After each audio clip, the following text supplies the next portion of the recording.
So we have a little bit of time for Q&A. I'm going to start with a few questions, and then I'll come out to you guys in the audience. When you do have one, raise your hand and try and keep the question succinct. I'm going to start. Esther, you not only directed the film, but you edited and wrote the screenplay. Wonder if you can talk a little bit about where the story came from. I think it's my main fascination is with why. Yeah, it's a bit of a.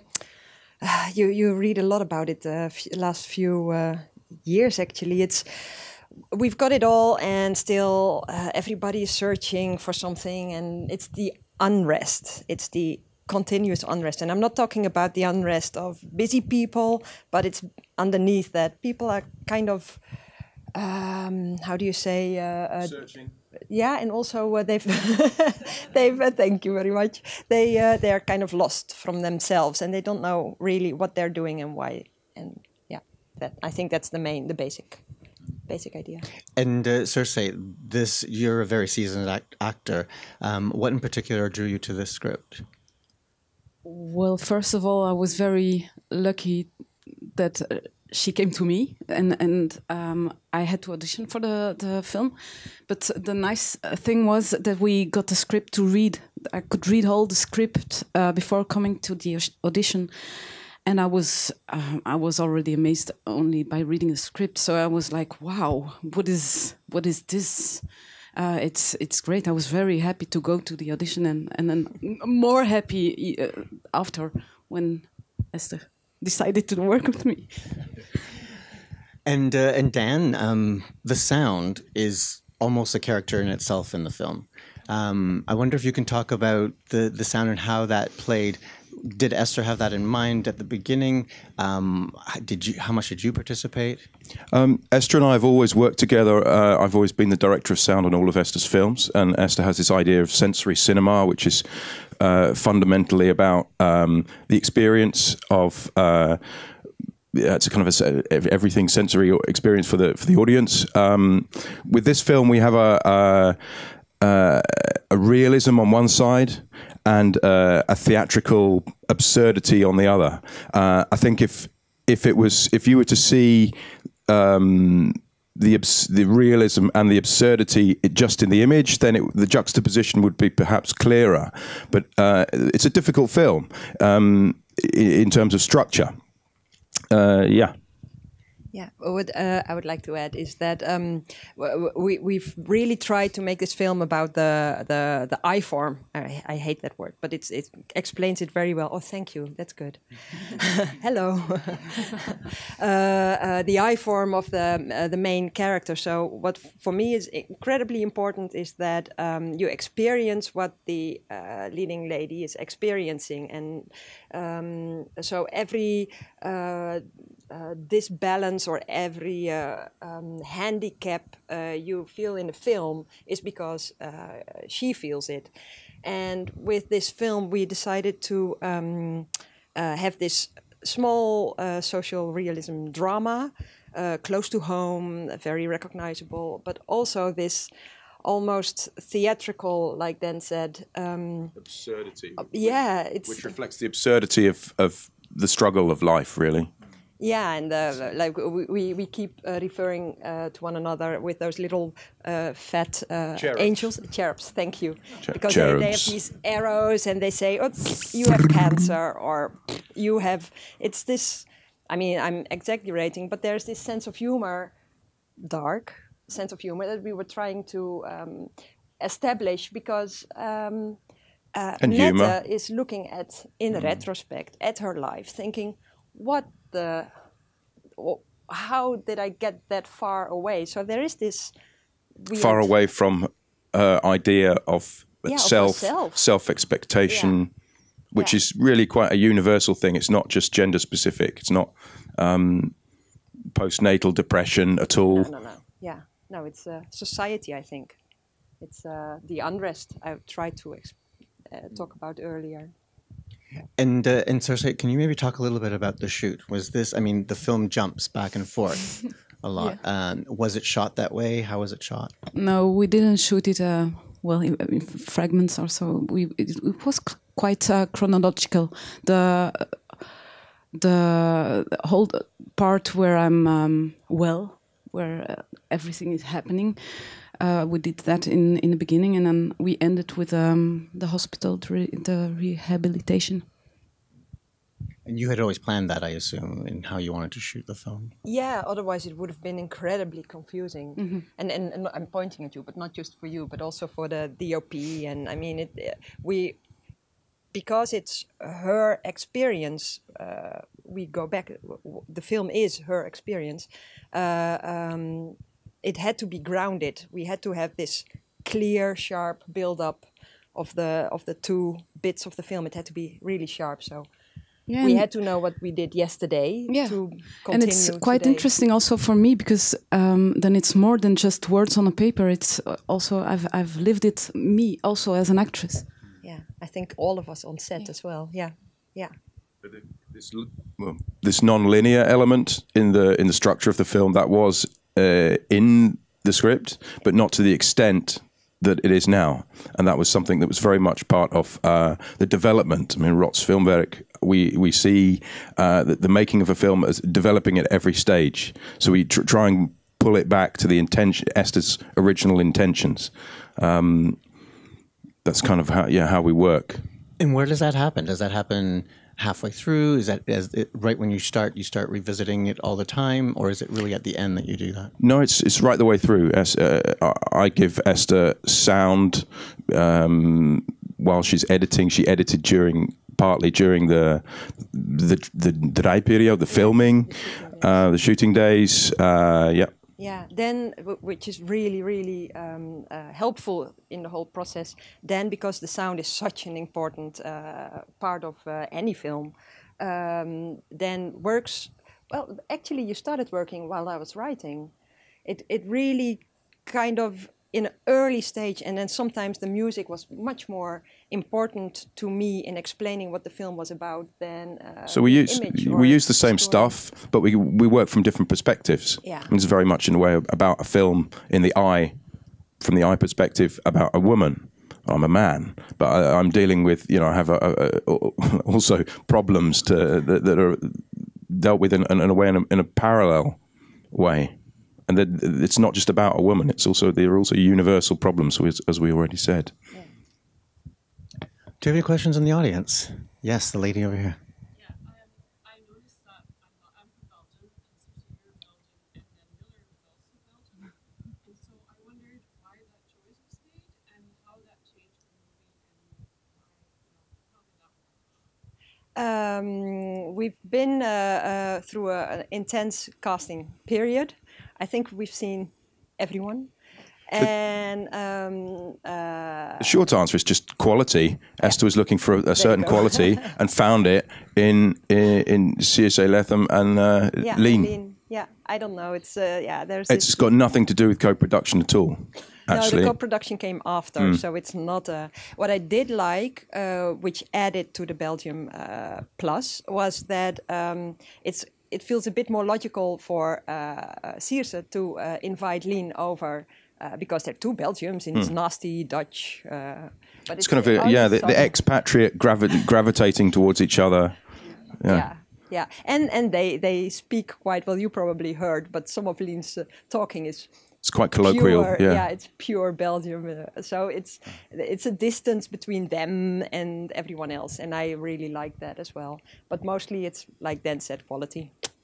Yeah, that doesn't mean that there isn't good quality in Holland, but not for this role.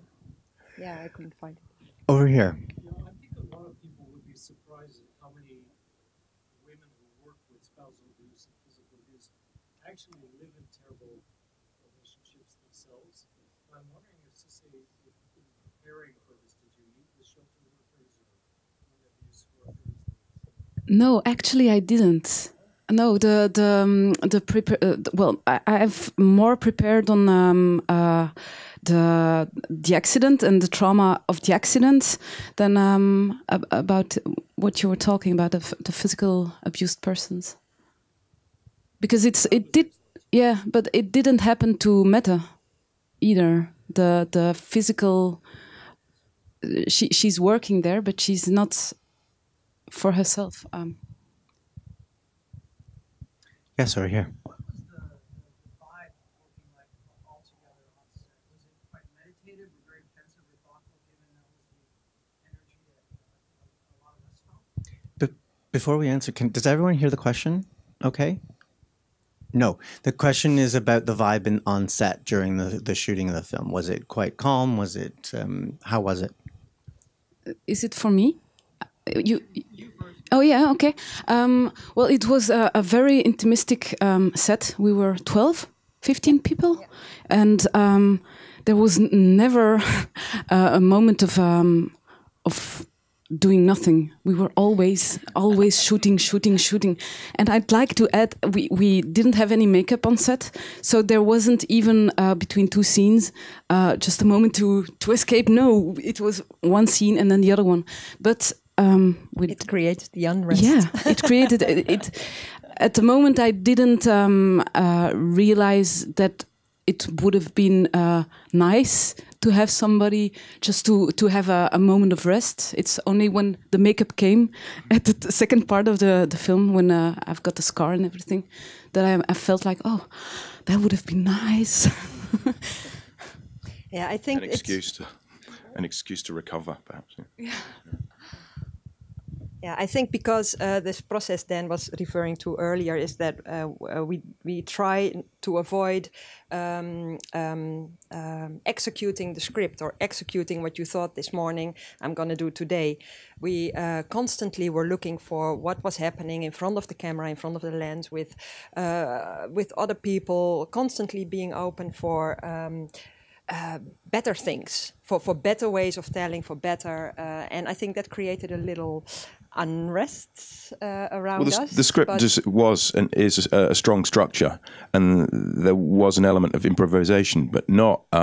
It's not an improvised film at all. No, that's not. No, but sometimes you can tell it like this, and sometimes you can tell it like that. And then when you're fixed in your head, then you miss out on beautiful stuff. So we try to. Yeah, the idea of a workshop on set is also very important, and that's because Esther's also the producer. That means that she can prioritize those logistical elements to fit her own working process, which is unusual. So not just director, screenwriter, and editor, and producer now, but tell us a little bit about the editing, because we've talked a little bit about your favorite parts, and you actually said one of your favorite parts of filmmaking is the editing. Yeah. Talk about that for this film, because that must have been a tremendous amount of work. Yeah, it was. It was, especially because we first went a totally different way. And the film was, it was 1.5 hours. It was, but absolutely not satisfactory. So I took a month off, and then we started from scratch again. And then, And then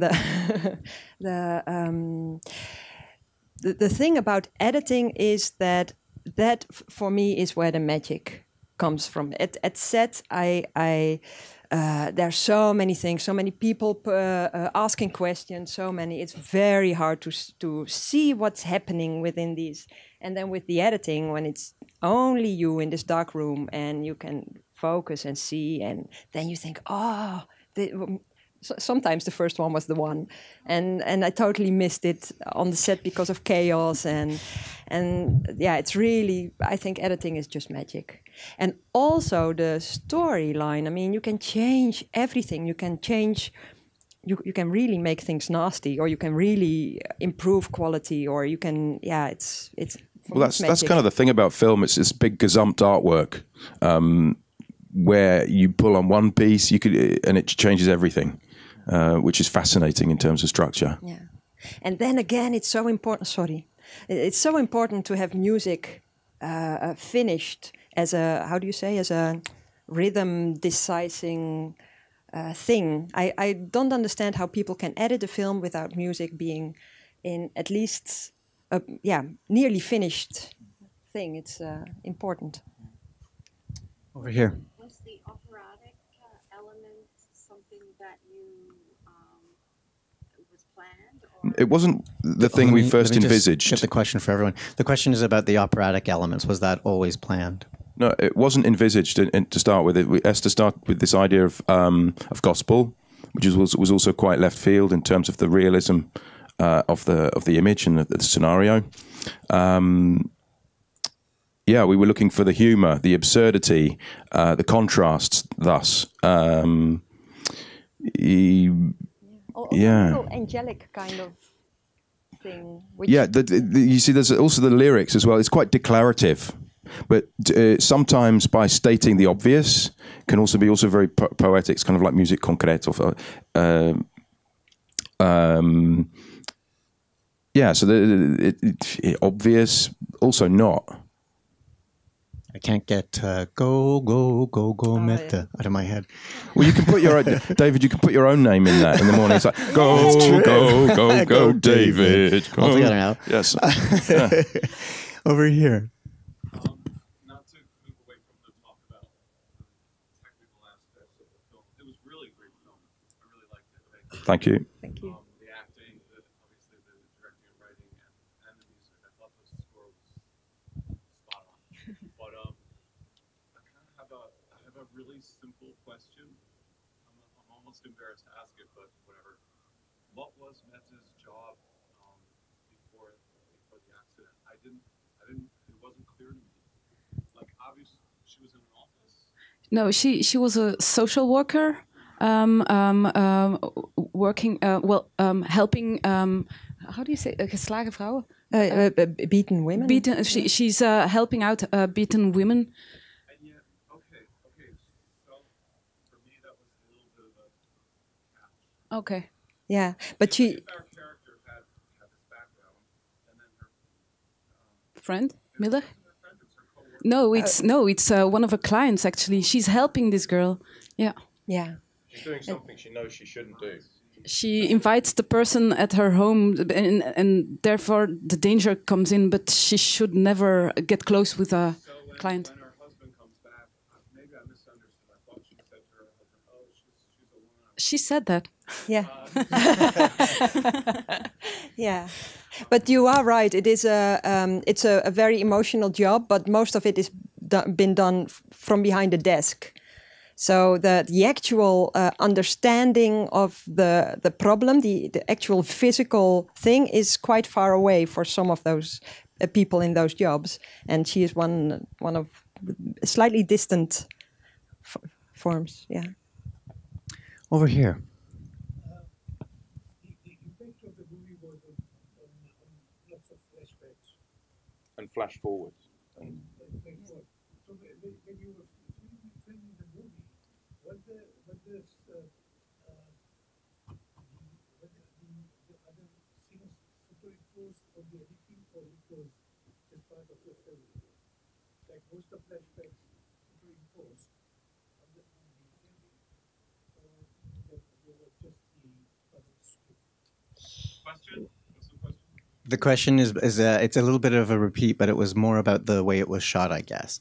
The gentleman is asking about were the flashbacks superimposed later? I thought there were also composite shots too. Like the present and past were in the same frame. That wasn't scripted, no. Okay. No, what we tried to accomplish with the editing was to skip any chronological theory and look at the emotion, and because thoughts are triggered by emotions and feelings, and so we kind of let that be the decisive change between scenes. Yeah, that was always the centre. But because, as Esther said, the original cut, the first cut, which was a linear cut of the script, linear, yeah. didn't embody the emotion that that Esther was looking for. So she recalibrated her perspective to look for the emotion that she was looking for. Yeah. And the funny thing is, well, at least to me, is that it feels much more harmonic, even though if you would write it out, it would not make sense, I don't think. But it as an experience, it feels much more fluent because, yeah, it's the emotion that drags you through life anyway. So it's yeah. Apologies for not getting that right, and thank you for helping me. Over here. First of all, congratulations. I'm very surprised that I actually liked it.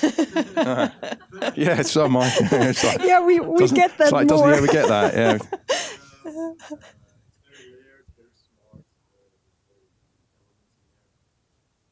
One question that I have is Miller's relation to men is pretty clear, it's straightforward. But I was wondering Mette's relation to men, the men in her life, the men in general. What can you tell something about that? The question is, the gentleman observed that Miller's relationship to men is quite clear. Mette's relationship to men, maybe not so.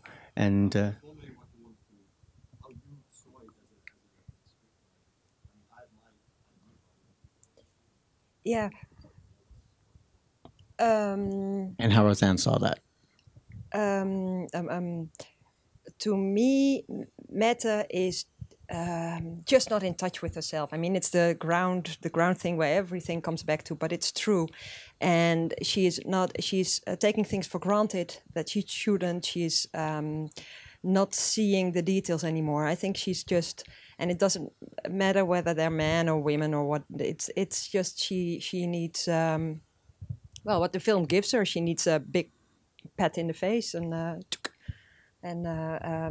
so before all of this happened, she's been incredibly happy with this guy, and he's really good to her, and but he's on his own track as well. He's also a locomotive that he's much more grounded than she is, but he's also going, and yeah.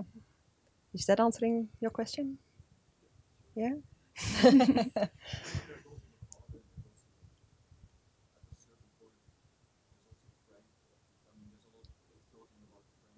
Mm-hmm.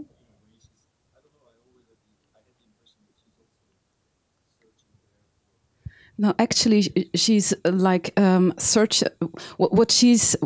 she's so attracted to Miller is because she sees that Miller is really living her life and at 200% going straight forward. Where she wants to go, she just goes, and that is something she's missing in her own life. She's got a good husband, she's got a nice family, a kid, a house. They're earning lots of money. Everything is perfect, but it's not enough. She wants also to grab the life in her both hands. We have time for one last question. Over here.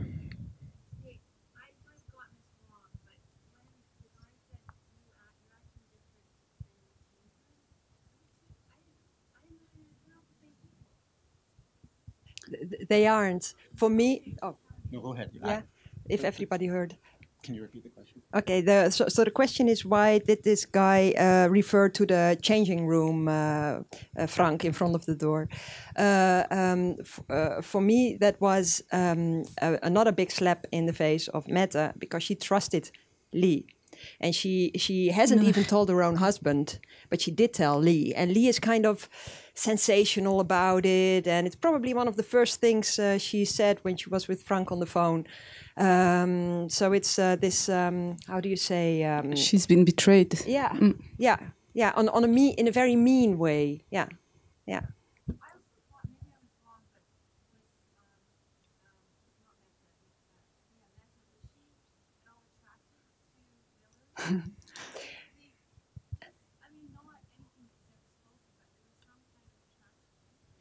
Yeah, I love new encounters with people that are flamboyant and like Circe said, it's not in love at all, but it's in love with a new encounter, with a new view on life, with the energy of Lee Miller, and that's definitely going on.